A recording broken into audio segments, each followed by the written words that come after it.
Asia কাপের আগে দারুণ ছন্দে বাংলাদেশ ক্রিকেট দল। টি-20তে টানা 3 সিরিজ জিতে সংযুক্ত আরব আমিরাতে যাচ্ছে লাল সবুজরা। তারপরও লিটনদের নিয়ে আশাবাদী হতে পারছেন না ভারতের সাবেক ক্রিকেটার ও ক্রিকেট বিশ্লেষক আকাশ চোপড়া। তার মতে গ্রুপ পর্বে শেষ হয়ে যেতে পারে টাইগারদের এশিয়া কাপের মিশন। আগামী 9 সেপ্টেম্বর থেকে সংযুক্ত আরব আমিরাতে অনুষ্ঠিত হতে যাওয়া এশিয়া কাপে বাংলাদেশ খেলবে বি গ্রুপে। টি-20 সংস্করণে হতে যাওয়া এবারের টুর্নামেন্টে টাইগারদের গ্রুপে আছে আফগানিস্তান, শ্রীলঙ্কা ও হংকং। গ্রুপে 4 দল থেকে সেরা 2 দল যাবে সুপার ফোরে। চোপড়া মনে করেন বি গ্রুপ থেকেই সুপার ফোরের দৌড়ে ফেভারিট আফগানিস্তান ও শ্রীলঙ্কা। বাংলাদেশ গ্রুপ পর্বেই আটকে যাবে বলে মত তার। নিজের ইউটিউব চ্যানেলে বাংলাদেশ নিয়ে মতামত দিতে গিয়ে চোপড়া বলেন, সত্যি বলতে তাদের কাজটা কঠিন। যদিও টি-20তে যে কোনো দলকে হিসেবের বাইরে রাখা ভুল হবে, তবে আমার মনে হয় তারা আটকে যাবে।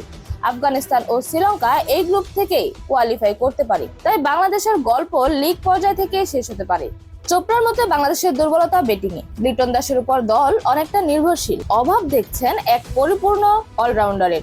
তিনি বলেন, দুর্বলতার কথা বলতে হবে তারা লিটন দাসের উপর অতিরিক্ত নির্ভরশীল। লিটন দাস মানসম্মত খেলোয়াড়, কিন্তু যতটা সামর্থ্য আছে ততটা ভালো এখনো করতে পারেনি। এই দলটা 210 থেকে 220 রান করার মতো না, তবে 160 থেকে 180 এর লক্ষ্য পেলে দলটি স্বাচ্ছন্দ্যে থাকে। এটাও একটা দুর্বলতা।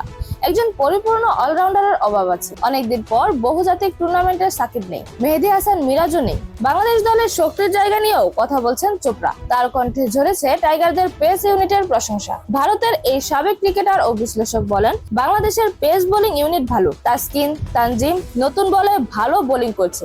মোস্তাফিজ তো নতুনও পুরনো দুই বলেই ভালো করতে পারে। সব মিলে ভালো একটা পেস বোলিং ইউনিট, সঙ্গে অভিজ্ঞ।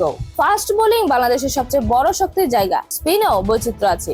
সব মিলিয়ে বাংলাদেশের বোলিং লাইন আপকে শক্তির জায়গা হিসেবে ধরা যেতে পারে। 11 সেপ্টেম্বর হংকং এর বিপক্ষে ম্যাচ দিয়ে মিশন শুরু করবে লিটন বাহিনী। একদিন পর শ্রীলঙ্কা আর 16 সেপ্টেম্বর আফগানিস্তানের মোকাবিলা করবে টাইগাররা।